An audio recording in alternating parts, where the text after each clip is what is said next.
ಚಿತ್ರದುರ್ಗದ ರೇಣುಕಾಸ್ವಾಮಿ ಕೊಲೆ ಪ್ರಕರಣ ಡಿ ಗ್ಯಾಂಗ್ನಿಂದ ನಡೆದಿರತಕ್ಕಂಥದ್ದು ಈಗ ಕೊನೆಯ ಹಂತಕ್ಕೆ ತನಿಖೆ ಬಂದು ತಲುಪಿದೆ.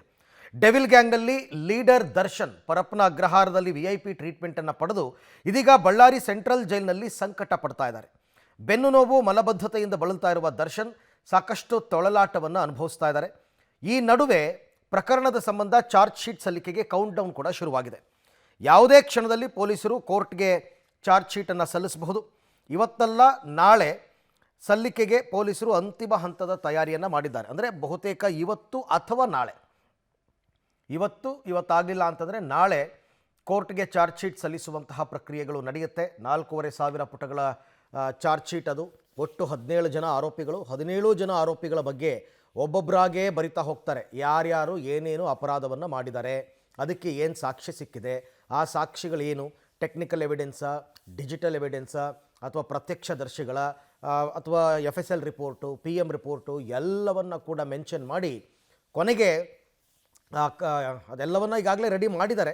ಏಕೆಂದರೆ ACP ಚಂದನ್ ಕುಮಾರ್ ಅವರು ಆಲ್ರೆಡಿ ಗೃಹ ಸಚಿವರನ್ನು ಭೇಟಿ ಮಾಡಿದರು. ಮೊನ್ನೆ ಭೇಟಿ ಮಾಡಿ ಅವರಿಗೆಲ್ಲ ಮಾಹಿತಿಯನ್ನು ಕೂಡ ಕೊಟ್ಟಿದ್ದಾರೆ.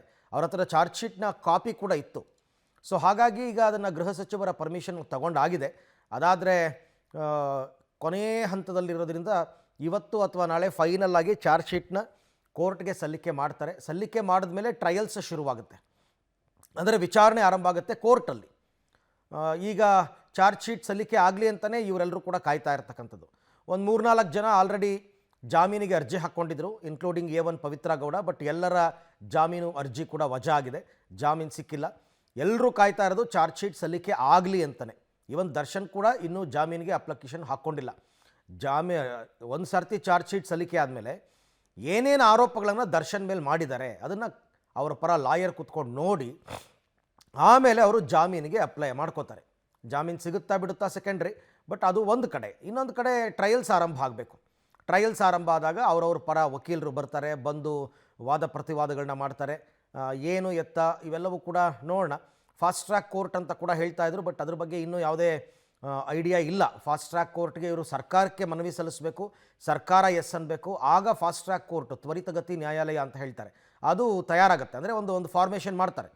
ಆ ಥರ ಮಾಡ್ತಾರಾ ಇಲ್ವಾ ಅಂತ ನೋಡೋಣ. ಬಟ್ ಸದ್ಯಕ್ಕಂತೂ ಈಗ ಚಾರ್ಜ್ ಶೀಟ್ಗೆ ಫೈನಲ್ ಟಚ್ಚನ್ನು ಕೊಡುವಂತಹ ಪ್ರಯತ್ನವನ್ನು ಮಾಡಿದ್ದಾರೆ. ಆಲ್ಮೋಸ್ಟ್ ಎಲ್ಲವೂ ಕೂಡ ಮುಗಿದಿದೆ. ಈಗ ಅಂತಿಮ ಹಂತಕ್ಕೆ ರೇಣುಕಾ ಕೊಲೆ ಕೇಸ್ ತನಿಖೆ ಬಂದಿದೆ. ತನಿಖೆ ಎಲ್ಲ ಮುಗಿದೋಗಿದೆ. ಈಗೇನಿದ್ರು ಚಾರ್ಜ್ ಶೀಟ್ ಸಲ್ಲಿಕೆ ಅಷ್ಟೇ. ಇದನ್ನು ಖುದ್ದು ಬೆಂಗಳೂರು ನಗರ ಪೊಲೀಸ್ ಆಯುಕ್ತರು ಹೇಳಿದ್ದಾರೆ. ಯಾವುದೇ ಕ್ಷಣದಲ್ಲಿ ಕೋರ್ಟ್ಗೆ ಚಾರ್ಜ್ ಶೀಟನ್ನು ಸಲ್ಲಿಸುವ ಸಾಧ್ಯತೆ ಇದೆ. ಆಲ್ಮೋಸ್ಟ್ ಇವತ್ತು ಅಥವಾ ನಾಳೆ ಅಂತ ಹೇಳ್ತಿದ್ದಾರೆ. ಯಾಕೆಂದರೆ ಈ ವೀಕೆಂಡಲ್ಲಿ ಹಬ್ಬಗಳಿರೋದ್ರಿಂದ ಕೋರ್ಟ್ಗೆ ರಜೆ ಇರುತ್ತೆ. ಹಾಗಾಗಿ ಇವತ್ತು ನಾಳೆನಲ್ಲೇ ಸಲ್ಲಿಸ್ಬೋದು. ಕಾಮಾಕ್ಷಿಪಾಳ್ಯ ಪೊಲೀಸರಿಂದ ಚಾರ್ಜ್ ಶೀಟ್ಗೆ ಫೈನಲ್ ಟಚ್ಚನ್ನು ಕೊಡಲಾಗ್ತಾ ಇದೆ. ಕಾಮಾಕ್ಷಿಪಾಳ್ಯ ಪೊಲೀಸ್ ಇರ್ತಾನೆ ಇದೆಲ್ಲ ಕಂಪ್ಲೀಟಾಗಿ ಇನ್ವೆಸ್ಟಿಗೇಷನ್ ಮಾಡಿರ್ತಕ್ಕಂಥದ್ದು ಅವರು. ಚಾರ್ಜ್ ಶೀಟ್ನಲ್ಲಿ ಒಂಚೂರೂ ಕೂಡ ದೋಷ ಇರಬಾರ್ದು. ಅಂತಿಮ ಹಂತದ ಕಸರತ್ತಿನಲ್ಲಿದ್ದಾರೆ ಕಾಮಾಕ್ಷಿಪಾಳ್ಯ ಪೊಲೀಸರು. ಚಾರ್ಜ್ ಶೀಟ್ನಲ್ಲಿ ಒಂಚೂರು ಕೂಡ ದೋಷ ಇರಬಾರ್ದು. ಸಾಮಾನ್ಯ ದೋಷ ಇರಬಾರ್ದು ಅಂತಲೇ ಎಲ್ಲ ಕೇಸಲ್ಲೂ ಮಾಡೋದು. ಬಟ್ ಲೂಪ್ ಹೋಲ್ಸ್ಗಳನ್ನ ನೋಡಿಕೊಂಡೇ ಡಿಫೆನ್ಸ್ ಲಾಯರು ಅದನ್ನು ಕೇಳ್ತಕ್ಕಂಥದ್ದು ನೋಡೋಣ. ಹೀಗಾಗಿ 2-3 ಬಾರಿ ಕಾನೂನು ತಜ್ಞರು ಇಡೀ ಚಾರ್ಜ್ ಶೀಟನ್ನು ಪರಿಶೀಲನೆ ಮಾಡಿದಾರಂತೆ.